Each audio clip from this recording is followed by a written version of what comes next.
set of arms that is exactly on level with where my hips are now, then it creates that understanding of how the closer my hips are, the more power I'm capable of generating up into my shoulders, into my elbow, into my fist, blah blah blah blah blah blah blah. Point is, that also translates to wrestling. If you think about how good wrestler with the skill set that wrestlers have that no other mixed martial artist excels in, it's the ability to attain control over your opponent's hips. If you think about a double leg, what is it? It's you using both of your hands to pull your opponent's hips up under your body so that your opponent falls on the mat. If you think about a throw, what is it? It's putting your leg in front of your opponent's hips so that your opponent trips and falls. If you think about a top control, what is it? It's keeping your hips above your opponent's hips so they're not capable of giving up. Every single thing that a wrestler excels at comes down to hips, except pins. But even pins are positional control. So it's same thing, a little bit different. Everything else though comes into hip control. So in the same way that if you think about boxers' supreme skill set, it all comes down to hip placement. And if you imagine an invisible pair of arms protruding from your hips, then you will attain better boxing abilities. You will also attain better wrestling abilities by imagining an invisible pair of arms coming from your hips. If you imagine an invisible pair of arms bear hugging your opponent, keeping them in place while you're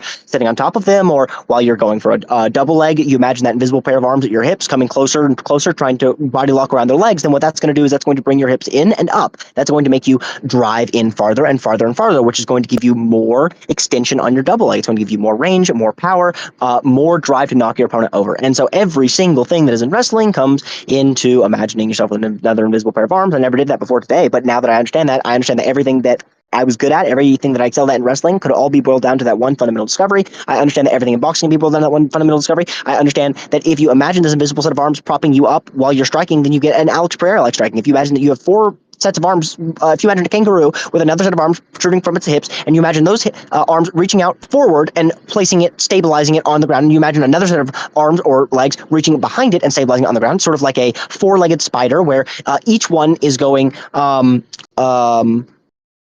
really, I guess there is no convenient way to explain that. Other than maybe the fucking villain from Invincible. No, from Incredibles. The android that Syndrome set on the city that was like a directly four-legged spider android. That is essentially what Larry is standing upon while his front legs do battle. So anytime that his top set of arms is raised, then the bottom four set of legs, arms, I'm just going to call them limbs. The bottom four set of limbs is what is keeping him held off the ground, right? And so where a kangaroo does it by leaning back on their tail and just using the back set of legs, Larry is doing the same kind of thing, except he's leaning a bit more forward because he's got another pair of legs keeping him up. And if you imagine that, then you imagine you have such better control over your body. You never let yourself get out of place, which is what Alex Pereira does so well. What Alex does is he stays so unbelievably squared up to the opponent. He's keeping his hips always, he's keeping both of his hips matched directly to both of the opponent's hips. What that does is that masks all of his strikes to all of his other strikes, all of his leg kicks, all of his body kicks, his head kicks, all of his punches on each side look exactly the same because he starts from the exact same position. If he fakes a right hand, he's setting up a left hand. If he fakes a left hand, he's setting up a right hand. Every single thing that he does leads into something else because he's positioning himself so square that everything that he does generates rotational momentum. Even the strikes which are not these extremely powerful boxing type strikes or anything wrestling oriented, which is focusing on takedown, even these long, lanky kickboxing type of strikes, Muay Thai type of strikes, Taekwondo type of strikes, even these type of strikes, they are a little bit different. You're not imagining your extra set of arms bear hugging the opponent. Instead, you're imagining them stabilizing you as you protrude.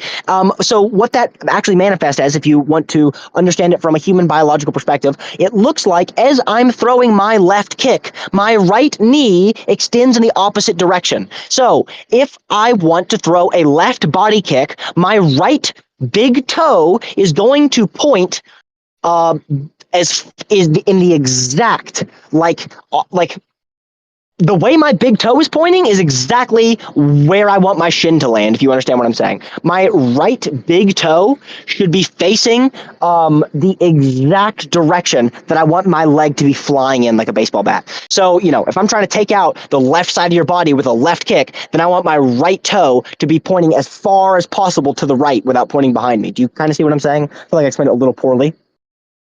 Yeah. So my main question is, how does the extra limbs of Larry tie into this? So like the four limbs, is that like that's like the tripod that like you're using to stabilize yourself? Is that correct? I'm about to explain that. But do you get what I'm saying with the big toe? The big toe is in the same direction as your shin. the same direction your shin is flying. So stand straight, have both of your toes pointing in the direction of both of your eyes, and then have your right toe switch from pointing in the direction that your eye is looking to the direction that your ear like canal is. So now line your big toe up with your ear canal instead of your eyeball. Do you understand what I'm saying? So that now your big toe is facing all the way right. Yeah. Okay, now throw your left kick. Now you'll understand that your left kick is more powerful. Now, to make your left kick faster, you want to pick up your knee faster than you extend your leg. So you want to focus on bringing your knee, now that your right toe is pointed as far right as possible, you want to focus on bringing your left knee as high up and to the right as possible. So your knee is going to come up and move in the same direction as your big toe, and then after your knee is fully extended and fully raised, you are then going to flick your shin into their body. So if you want to think about a general rule, now obviously you're not going to hold fast to this. This is only you're only going to do this insofar as it helps. Imagine you are sticking your heel to your butt cheek until your knee is fully raised. So you're going to think about it like throwing a knee that never lands. But as soon as that knee is fully extended and is not yet connected with the opponent, you then want to remove your heel from your butt cheek and flick, like you're flicking your fingers, so that you have the most whip from the extension of your heel, removing from your butt cheek, flying around, whipping around, and then your shin has all of that rotational momentum to slam into the body. It's extremely quick because you got your knee in position first. When you get your knee in position first, you don't have this long telegraph delay. You don't have several frames of wind up as you throw a slow kick. Instead, you get your knee in position first and then flick your heel from your butt, creating the shin impact, and you get an extremely fast flicking kick that is very, very hard to read. It looks like a teep. It looks like a knee. It's very maskable, very fakeable. It even sets up the opposite hand. There's a bunch of different cool tools you can do it. You can even set up a throw with a fake body kick. What is it? Is it a front kick or side kick? It's a body kick. A body kick is not a front kick or a side kick. A side kick is like a front kick, except your foot is sideways. So like imagine okay, So a where in the front body are kick you kicking? is where you want the side of their body. So like it's a body. So like you know how you know the difference between a straight to the body and a hook to the body? Yeah. So like if I punch you, you know what a jab is? Yeah, I get that. Okay, so if I jab you to the body, that's a front kick and a side kick. Both of those are a jab to the body. But if I throw a hook, if I throw the equivalent of a hook, then that's going to be a body kick. So a body kick is going to drive, like, okay, this is, here's how I'm going to explain it to you. The way you generate the most power on this kick, so the way you generate the most speed on this kick is by raising your knee as quickly as possible. The way you generate the most power on this kick is by wrapping your big toe as far around their back as possible. So, so the big toe on the kicking leg, right? You want that toe to wrap all the way around, and fucking come around the other side. You know, I mean, you want to see your big toe on the other side of your body, and the reason you want to do that is because that's going to get your shin in the right position to deliver power, to be a conduit from that flick from your knee. Basically, the farther your big toe is around their body, the more deep that shin impact is. And the deeper that shin impact is, the more it's like getting hit by a fucking baseball bat, like just a doosh, fucking knock all the air out of your lungs.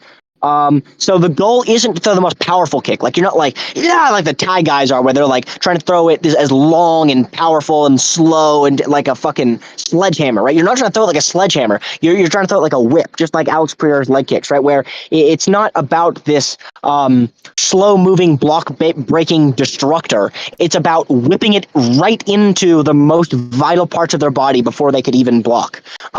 It's all about the most power you can deliver for the most speed, not just the most power. And so, like I said, so you want your right toe to be pointed as far right as possible. Then you want your left knee to come as far up and right as possible, and then you want your left big toe to wrap as far around their back as possible until it comes over and kicks their other fucking rib. You want your shin to smash into one rib, and you want your big toe to fucking come around and kick their other rib. And you'll probably never get that, but the whole point is just imagining that. Imagining your big toe wrapping all the way around their body means that you're going deeper and deeper and deeper with that shin. And then, anyways, the farther around you get your big toe, the higher you need to pick up your knee.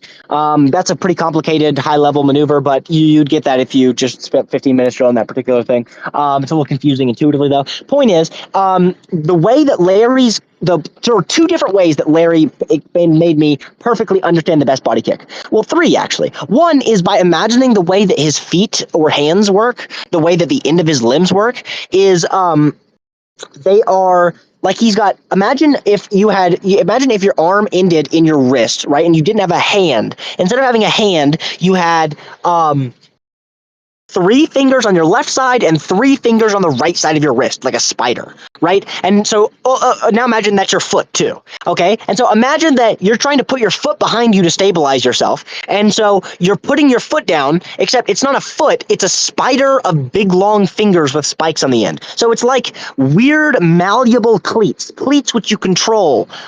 Your toes are these big long cleat needles, and you're wanting to arrange all of your cleat needles, which would be what would typically be considered like your heel running along the bottom of your foot. Because if you imagine, right, like he's going to want to take the farthest cleat needles, the farthest fingers, the farthest toes, the most on the farthest extent of his arm. If he were to see Kyle, right, the very end of his arm, that set of fingers, the very tip top set of fingers, that is going to be the one that he wants to touch the ground first if he's putting his leg behind him. And then the next set of fingers and then the next set of fingers will each sink into the ground slowly. So that allowed me to have much better footwork when retracting kicks. I understood that whenever I landed a body kick and I was bringing it back down, the goal wasn't to slam my heel into the ground like I was doing before. That's retarded.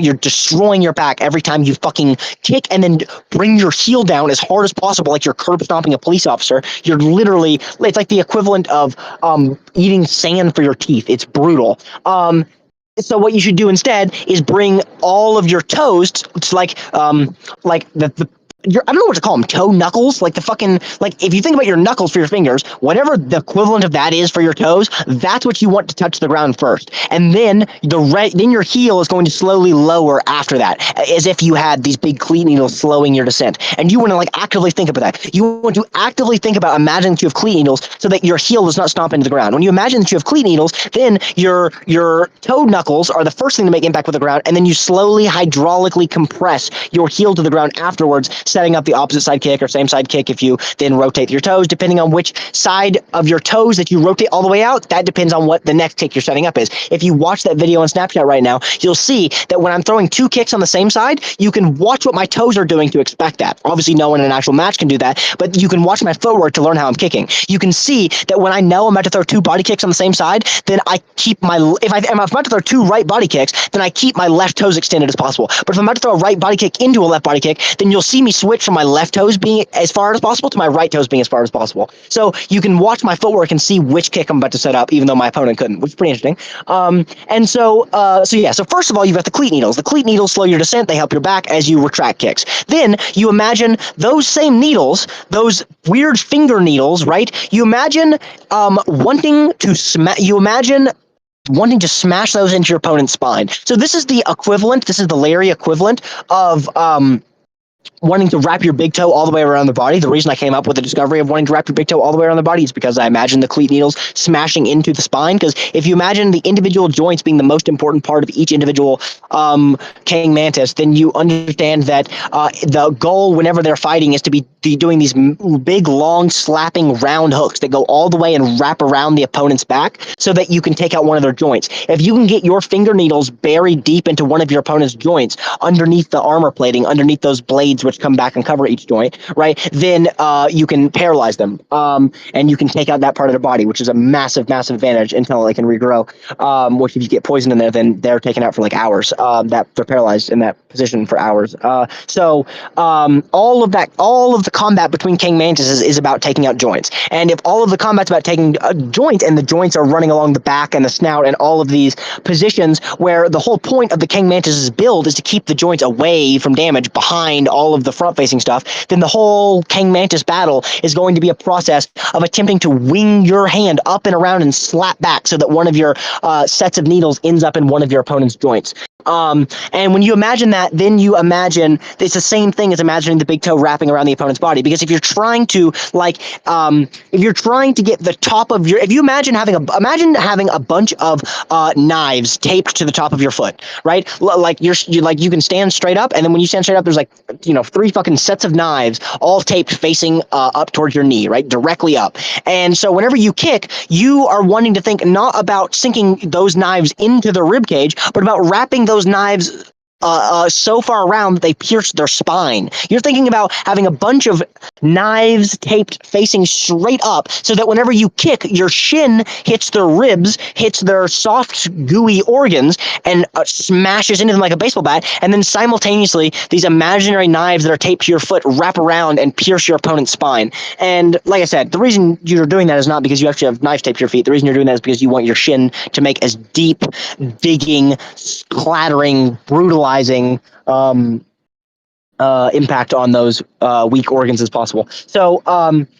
So step one, or the first discovery that Larry's biology made me understand for kicking, was the understanding that I should lower my feet from the toes to the heel. The second understanding was that I should bring the big toe so far around the back that my shin eats deeper and deeper and deeper into the opponent's body between their hip and their rib cage. And then the third discovery was that let me think about it. Oh, yes, that I should I should keep my back as straight as possible while throwing kicks. So if I imagine having a fourth set of legs, and then I imagined having this like long, lanky exoskeleton where none of my individual limbs are that powerful, I have to create frames, I have to create connections in between them just to keep my large, heavy body upright. No individual set of arms is capable of lifting me off the ground. I'm not even capable of I'm like maybe barely capable of doing a push-up with any individual set of arms. So I need to have at least 4 arms on the ground at all times. And if I need to have at least 4 arms on the ground at all times, then my lower back needs to always be straight. And obviously, you can imagine how that translates into my back injuries, where my back injuries are all about leaning left and right. Well, if you imagine Larry is not capable of leaning left and right. If you imagine how Larry navigates beneath the surface of this diamond stuff, whatever we're going to call it, the thing which he's capable of turning to sponge with his acid, right? If you imagine him swimming around underneath the surface of this algae or whatever, then you imagine he swims in the exact opposite way that a snake does, where a snake, a snake is going to slither left and right, and that's what's going to propel it forward. Whereas Larry, his spine works in the exact opposite way. It's going to propel him up and down. So, he swims like a fucking worm or a sperm or something. Like it's a lateral instead of a horizontal back and forth. I mean, it's just like our spine. If you just imagine our spine bends up, like we can bend forward and we can bend backward. Our spine does not bend left and right. If you start fucking trying to bend your spine as far as you can left and right, you're gonna fuck some shit up. Especially me. Basically, that understanding that you need to keep your lower back as straight as possible, as if you had 4 different legs, one set of legs, bracing for impact behind you, and one set of legs bracing for impact in front of you, keeping your lower back as straight as possible, then you understand that while you're throwing these kicks should be like you should imagine like your top set of arms touching the ground and your bottom set of arms touching the ground, so that your middle set of arms can flick out and wrap around your opponent's back. So whenever you imagine kicking, on our biological form, we're imagining kicking with our bottom set of legs. If you imagine Larry's biology, he's actually kicking with his middle set of legs. So he still has his back set of legs as a brace, and that back set of legs as a brace allows him to keep his back perfectly square, perfectly straight, with the opponent while he's kicking. If you go back and look at my best kicks from that video, all of my best kicks are because I'm not leaning over at all. I'm literally perfectly straight. And so this is the same discovery, but this is the more advanced version of it. Is not only am I keeping my back as straight as possible, but I'm making up for the lean that I attempted to do with my back by putting that all into my knee. So whichever knee is not kicking, I am leaning over on, as if I'm lunging, as if I'm shooting in. Right? It's like a miniature shot. I'm barely leaning over, as if I'm going to shoot in the opposite direction that I'm kicking in. So if you look at my knee on my best kicks, my knee is literally bending over, and I'm like squatting on that one leg in the opposite direction that I'm kicking, or the same direction that I'm kicking, depending on you want to view it. So, in other words, if I'm landing a left body kick, then my knee should be moving in the same direction that my shin is flying. So, if my shin is flying so that it clatters in the left side of your body, then I want my right knee to be moving away from the left side of your body, right? I want it to be moving past the right side of your body. I want it to be moving out beyond your right hip as my left leg smashes into your left rib. You understand? As my left leg smashes into whatever side of your ribs you are. I fucking suck with your perspective. But do you see what I mean? Yeah, for the most part. So, yeah, I understand. I'm speaking extremely quickly. But so, anyways, so with all of these understandings combined, it leads to me picking up my knee as high as possible to create the fastest kick. Me keeping my back as straight as possible, so I've got the most solid structural kick, and me wrapping my toe as far as I can around the body to create the most damaging kick. And with these three fucking elements in mind, you get the perfect body kick. Head kick should work similarly. I just need to get better at it. My body kick is perfect, I think, like, actually. And so it's the same thing with the punches. If you look at the punches, you want to imagine the same thing. 4 legs. You want the same thing as if you imagine Alex Pereira.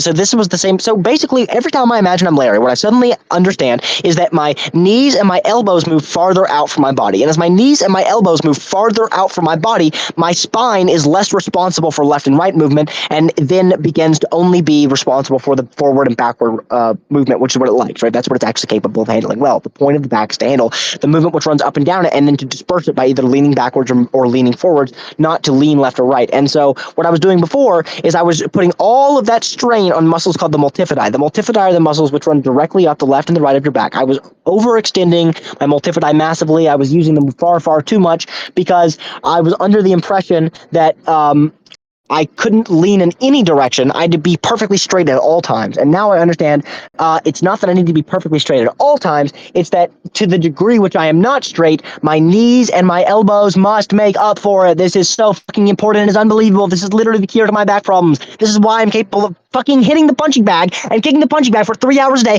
like I haven't been capable of in fucking years, literal years. It's unbelievable. It's all because of this one discovery, which is the knees and the elbows are what should take over for the left and the right momentum. All rotational momentum should be handled by the knees and the elbows, never ever the spine. So crucial, unbelievably crucial, so retarded. It took me this long to come to that conclusion, but alas, whenever I imagine I'm Larry, it's the farthest possible extent of that. The Alice Pereira framework was a version of this. The Oobleck framework was a version of this. They were the inferior versions of this exact same concept, which whenever I imagine that I have 4 legs, all keeping me solid, one set of legs reaching out in each direction, all keeping my spine solid, all keeping my spine straight, all keeping my spine square, then what I'm capable of doing is letting my hips and my shoulders take over completely. If I'm thinking about my elbows and my knees, then if my elbows and my knees are what's taking all of the shock, then all of the energy which runs past, all of the energy which is getting past my elbows and my knees, then has to run into my shoulders and my hips. But what's cool about the shoulders and the hips is that they're capable of actually rotating, right? Well, think about swimming, right? What are you doing when you're swimming? You're rotating that hip and that shoulder. That's the exact same thing you want to do. You want to swim through impact. If I'm riding my bike and I'm sitting on my bike and I'm running over potholes, what do I want to do? Do I want to make my spine as straight as possible like I thought I did for the last fucking year? No, the fuck you do not. Because even though you're not hyperextending your back, you are fucking your shocks. You are fucking them. You are. It's like fucking doing a ramp 90 feet into the air and then landing and completely and totally sending them up through your fucking suspension. I mean, literally just destroying your multifidi. And the multifidi, like I said, the muscles which run up the left and right of your spine are the equivalents of the muscle equivalent of a spine shock, basically, right? So by by making myself so rigid, I was preventing any overextension. I was preventing any excessive hypermobility, but at the cost of rapidly deteriorating the functionality of my multifidi. And with this new discovery, with imagining I have four limbs, which, like I said, makes my actual human biology extend my elbows and my knees out from my body, with this extension of my elbows and knees out from my body, I am more stable, more solid, more structurally sound, so that any incoming impact received while riding the bike is dispersed through first my elbows, and then if any manages to move past those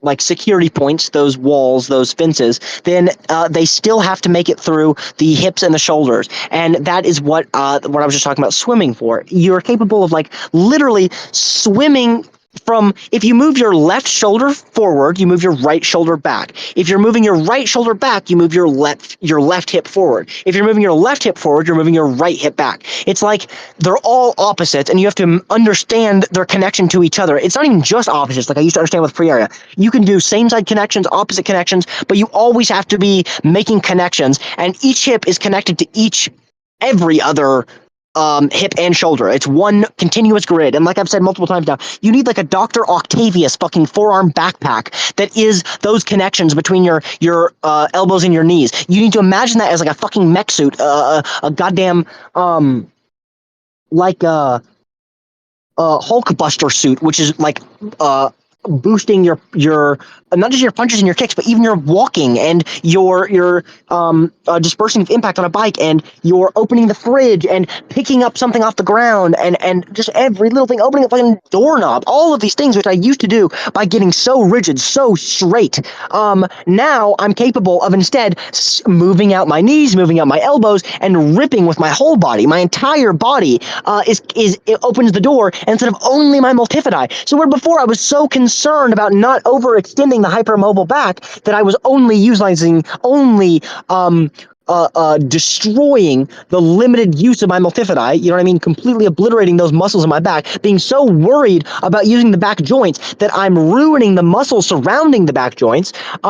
Instead of doing that, I use the connections between my knees and my elbows to whip with my whole body to open the door. Whenever I'm going to open the door, I'm not straight up and down. I'm like straight left to right. I'm completely horizontal instead of diagonal. And that is the biggest difference in the entire world. With this horizontal strength, with reaching across my body, none of it gets stuck within the spine or the multifidi. All of it. The multifidi is still useful. You don't completely neglect it. It's just that it is the last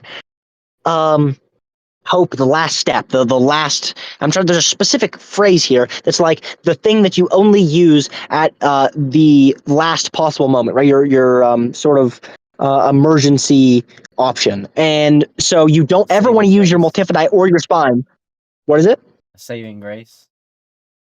Yeah, so like pretty much like that, and so basically, at all points, your spine and your multifidi should be the last resolution. So There's with something each right there. movement, you're saying Um, you try to be aware that your entire body is in that motion of that movement, rather than isolating that to whatever body part is in direct contact.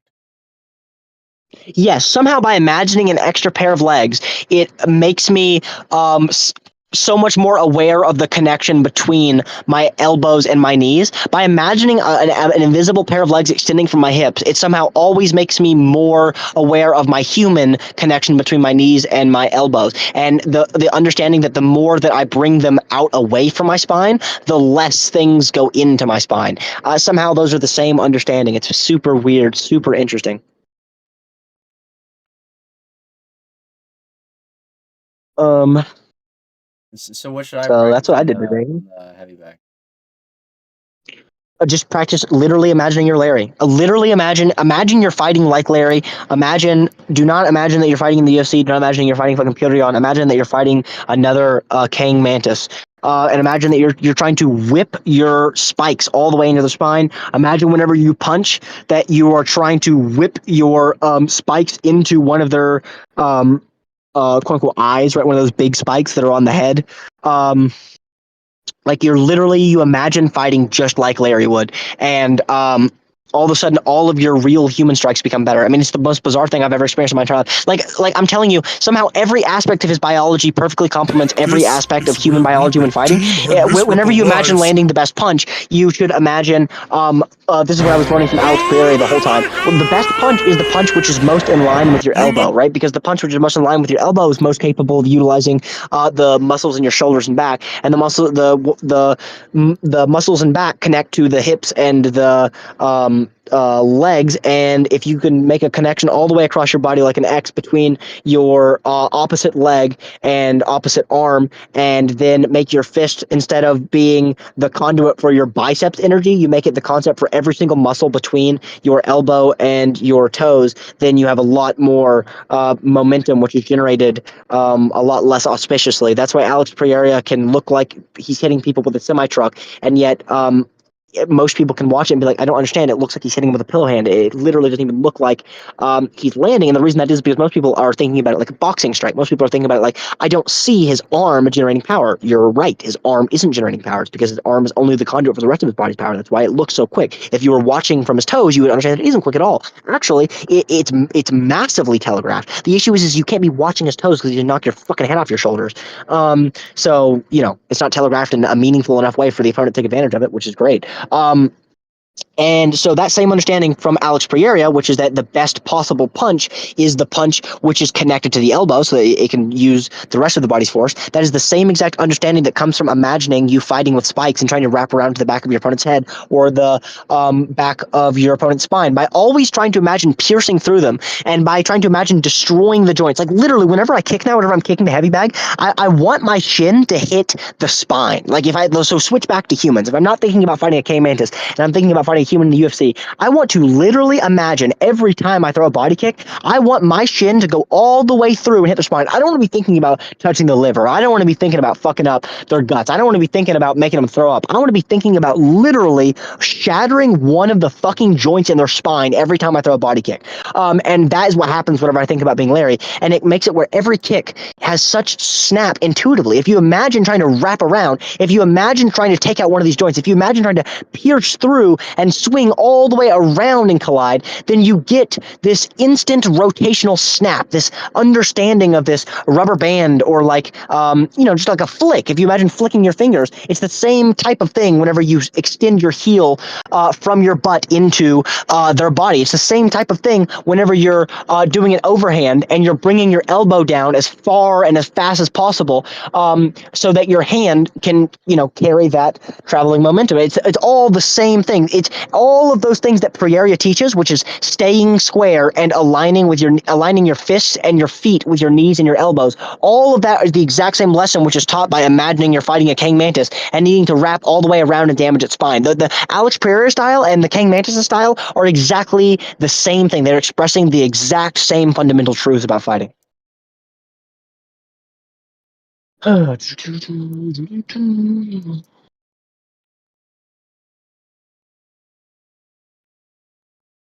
So yeah, just imagine you're a King Mantis, and you don't even have to imagine any of the things that I just said. Just imagine you're a King Mantis, and then think about what can I learn from this, and you'll get there.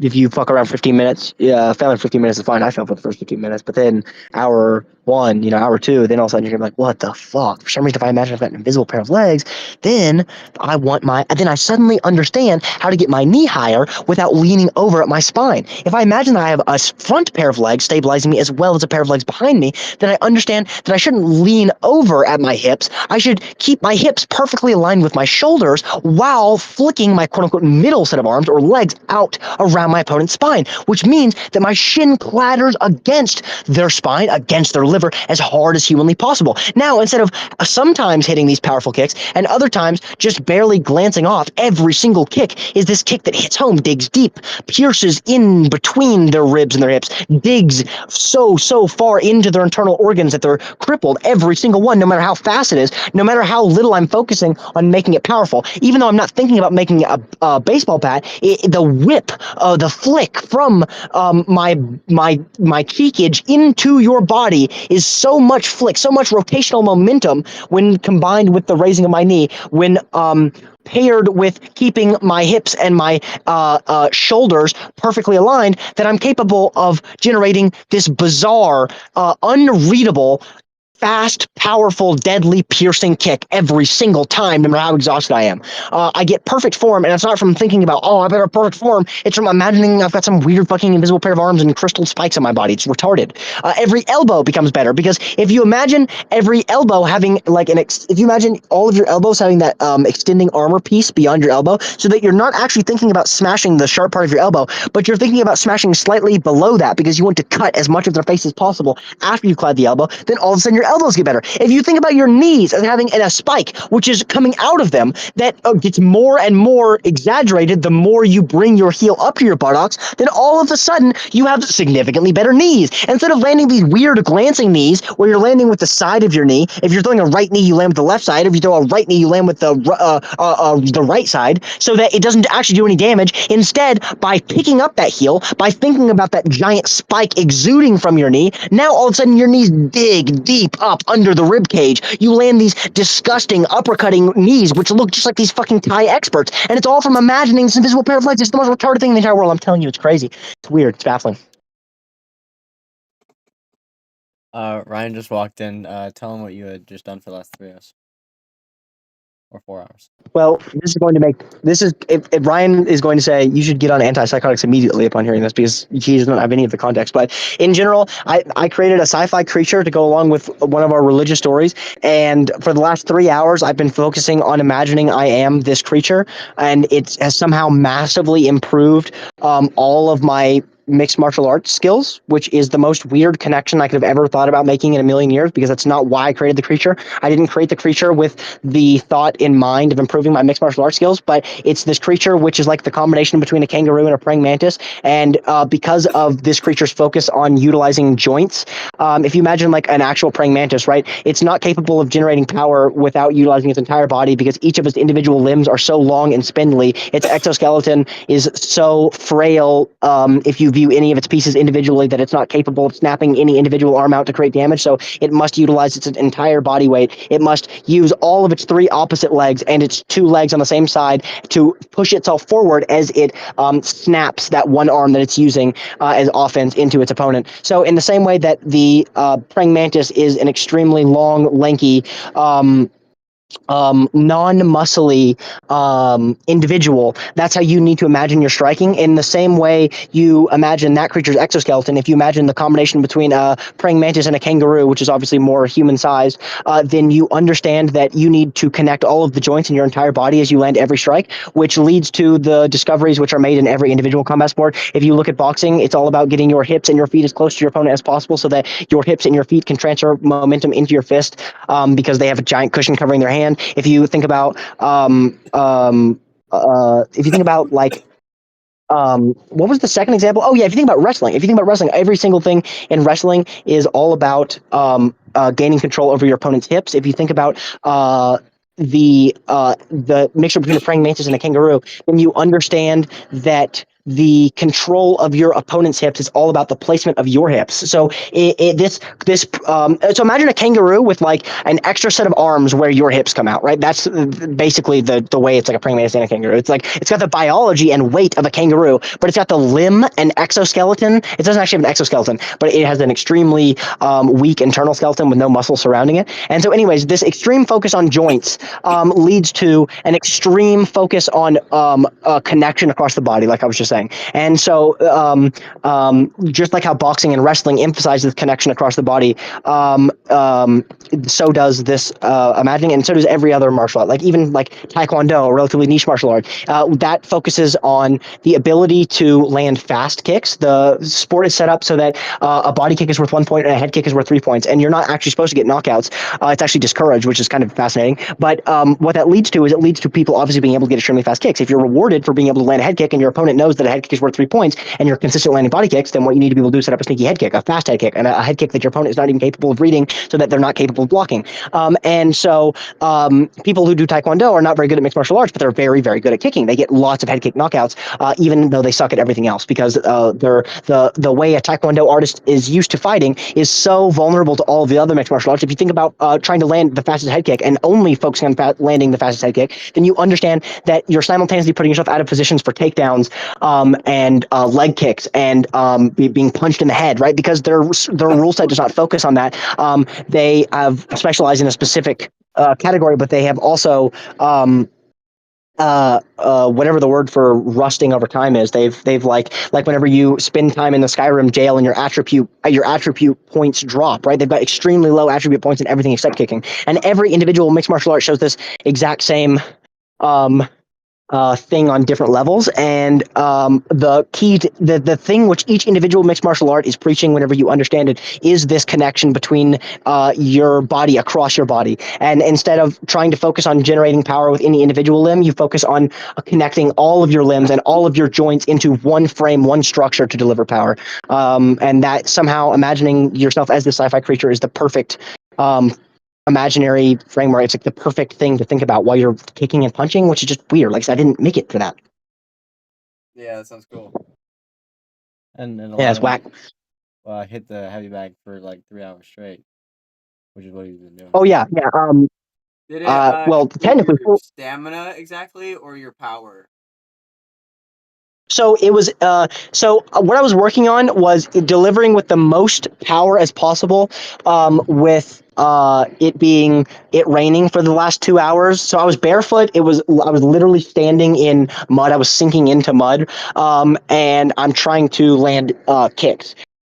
So as you can imagine, balancing is extremely hard. You're always about to fall over because you're standing on one leg trying to deliver power while being in mud barefoot. And then on top of that, I went for 4 hours if you don't include breaks. I took about 40 minutes of break total, but I went for about 4 hours total. It was technically I was 5 minutes short. But anyways, the point is uh,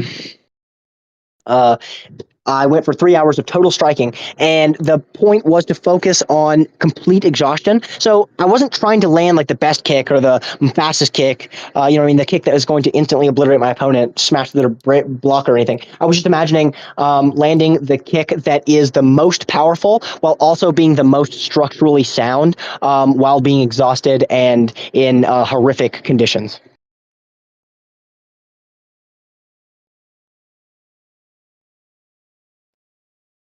God, that hurts. Oh, also, Trevor, this is weird. For some reason, if I imagine this is also ties into Larry's biology. If I imagine keeping my temple um, aligned with my jawbones, aligned with my spine, then my kicks become more powerful, which is not something which I could have ever figured out on my own without imagining Larry's biology, because that's just such a weird connection. I would have never connected my temples to my kicks. But as long as your temples are aligned with your jaw bones, or like that pressure point directly under your ears, and then that is directly aligned with your spine being straight, then your kicks become more powerful. Weird. So did you just like learn a bunch of biology? Yeah, from imagining a sci-fi creature. Yeah. I don't know, like, did you watch a video about the praying mantis biology specifically? Oh no, I know nothing about praying mantises or kangaroos. Dang. Also, are you Um, finally done with your semester yet? yes, thank Christ Almighty. Yeah, Thank the good Lord. yeah. I just thought Oh I just God. thought of like now that I'm finally done, like the ability to actually have the free time to learn stuff like that. I thought that's what you did or something. Oh well, I mean, to a degree. I mean, as far as if you think about it this way, I've spent. Let me calculate for a second. I spent the last like 2 days trying to get my dream Kerbal Space Program mods going, and I finally got them going. And I have that same level of like finally thank God of like when you got the Elder Ring mods going. But at the same time, I So wasted the last 2 days trying to get that. yeah, that's what modding is always like. Fucking yeah, Yeah, like at the end, you feel so victorious, and then you're like, was this even worth the literal yeah, 18 hours thinking about this? Like it's always like I made a slight change to the UI and I added one gun and it took me the last 3 weeks. Like it's always like I'm glad this is in the game now and it's a good change, but God, if it just took half the time, it would be worth it. But yeah, that is pretty much exactly how I'm feeling. But what I was going to say is, instead of doing that, for me, I've spent 10 hours total on the heavy bag over the past 3 days, if you include breaks. If you cut out breaks, then I would imagine we're looking at somewhere between 6 and 8 hours of total striking over the last 3 days, which I didn't know I was capable of at all. I didn't really know that was possible, especially without training that specifically for months at a time. But it is, as long as you just focus on not just trying to exhaust yourself, and you just Compared focus on to pacing, and actually sparring, does it take less energy or far, more? far, far less energy. Yes. Yeah, just without having to move back and like having to get that mental anguish of having to get punched in the face over and over again. Yes. Well, the biggest thing is getting taken out of position. Getting punched in the face takes you out of position, and with the heavy bag, there's nothing ever taking you out of position. So you're always able to choose your next, like, foot placement. You're able to choose your next location, whereas with your opponent is capable of constantly intercepting those positional shifts and constantly intercepting your ability to land the strike that you wanted to land, which is so much more exhausting. Um, So what do you go and want start the to learn recording. next as far as martial arts? I just want to keep connecting. So what I worked over the past couple days is I worked body kicks a lot, and then I worked hook. I worked my hands a lot. So basically, I've worked my boxing and my body kicks a lot. It's been my main focus. Next, I want to learn head kicks, and I want them. Then my biggest goal is to connect my hands to my kicks completely. I want them to be completely. That's what you saw. That's the beginnings. That's what tonight was the beginning of. Was focusing on being able to land a 1-2 and then lean back and land a head kick from either side, or a 2-1 and lean back and throw a head kick. That is my next goal. And then I'm going to move on to every single different iteration of punch into kick possible, humanly imaginable. That's my next step.